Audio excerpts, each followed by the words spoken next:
A sketchbook doesn't really start to feel like mine until the cover has been personalized.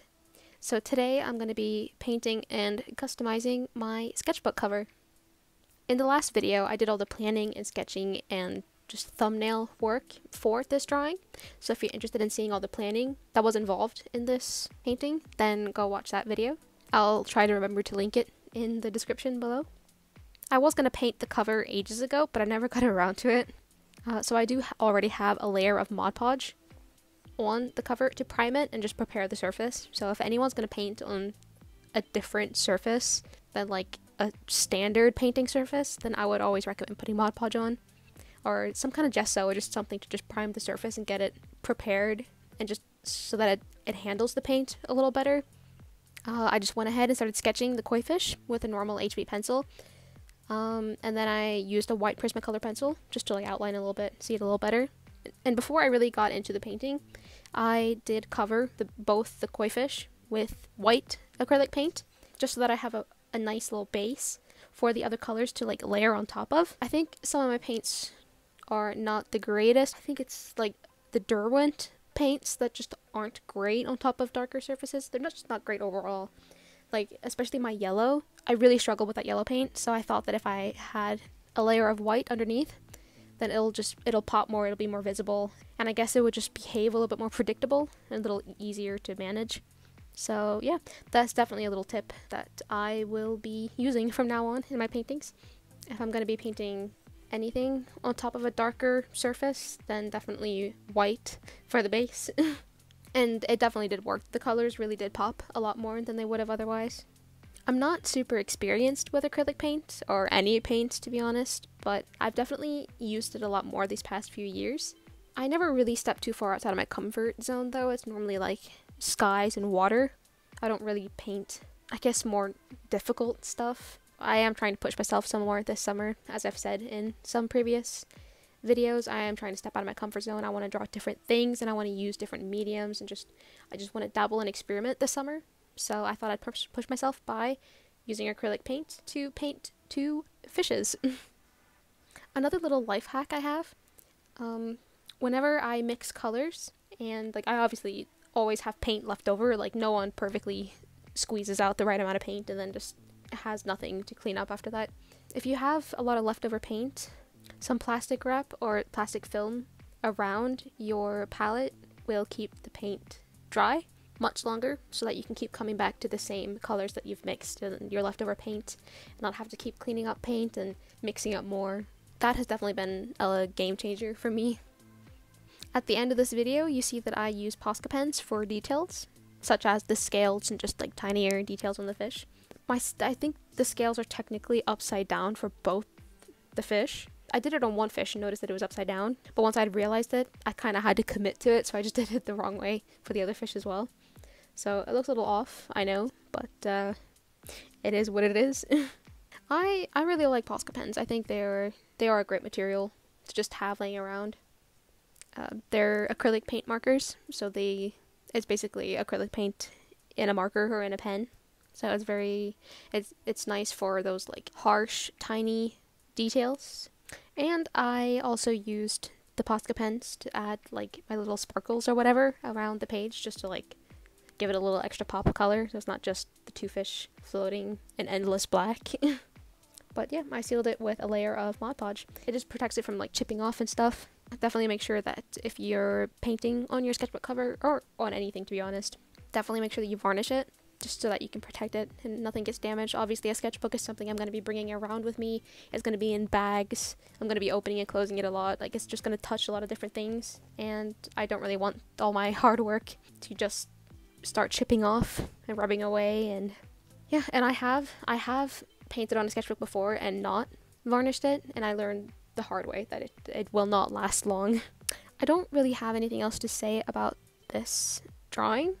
I feel like everything that I really had to say about it has already been said in my last video. I am now active on social media again. I am now posting every week, or I'm uploading a video every Sunday. Potentially also Wednesdays if I have enough content, but I make no promises about that. I am posting on Instagram. I am posting to TikTok. So if you're interested in seeing any of that, then My username is Unifangirl for both accounts, or for both Instagram and for TikTok. And I will link all my different social media down in the description. I explained this in the last video as well, but I'll just say it again in case anyone here has not seen that last video. But this sketchbook is my uni sketchbook. It's from my first year of studying illustration. And I did a very poor job at filling the sketchbook out, probably because the paper is just really good. And that kind of scares me away from like messy, loose sketches or like things that I think will kind of waste this good paper. But I've been told to finish it over the summer, and so I will do my best to fill it out. So there will probably be a lot of like sketch with me videos of me just filling it out, just putting a bunch of different stuff in there, trying out a bunch of different things. That's also why I'm painting the cover. I feel like it's much more motivating to pick up a sketchbook that has like a personalized, pretty little cover on it.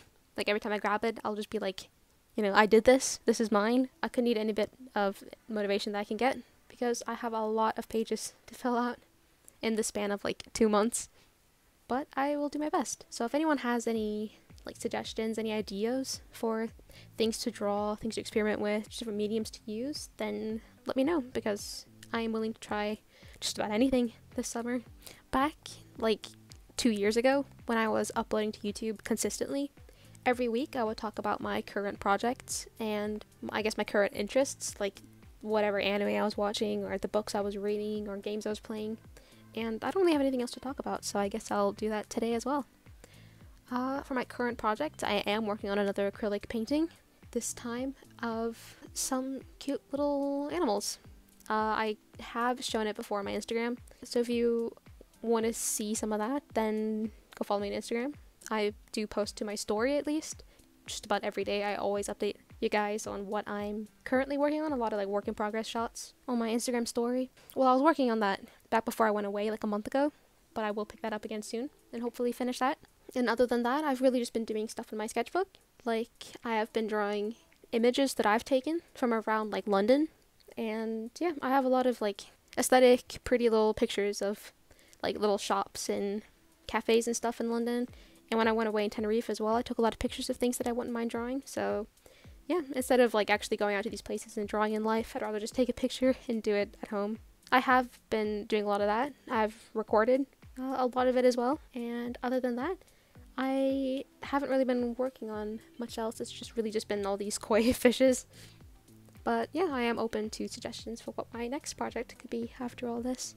In terms of what I've been doing lately, other than all the drawing and stuff, I have been reading the Prison Healer trilogy. I'm on the second book right now. And I have been reading the Heroes of Olympus series. So like the second series after Percy Jackson. And I am on the third book because I bought a Kindle a few months ago. So I've been reading Heroes of Olympus on my Kindle. And I've been reading the Prison Healer physically during the day. I am not currently watching anything. I don't really watch things anymore. Like I used to be really into anime, like maybe 3-4 years ago, but I feel like I just have so many hobbies that I kind of have to rotate between them, and just anime and just watching things is something that's just something I don't do anymore. I don't spend time doing that because I'd rather spend my time like reading and drawing and playing games. Yeah, it just doesn't hit the way it did before. I feel kind of bad about that, but it is what it is. Once I moved to books, I find it really hard to move back to manga and anime and even just shows and movies. Like I feel like books is just top tier fiction. Once I went to books, I don't know if I can go back, to be honest. I'm willing to try things obviously, but yeah, I find it hard to like find the patience to just sit down and watch something as well. Like I like actively doing stuff, but you know, maybe one day I'll find something good. In terms of games, I haven't had much time for games either. Like I've mostly spent my days drawing and like recording my videos, editing the videos, doing all kinds of like social media work. And when I'm not doing that, then I've been trying to read all my books before I leave again, or before I go back to London and leave all my books here. But I have gotten back into Genshin Impact. That is something I have not played in a long time, but I am playing that now. And I am currently doing the story quest in like Sumeru because I am that far behind.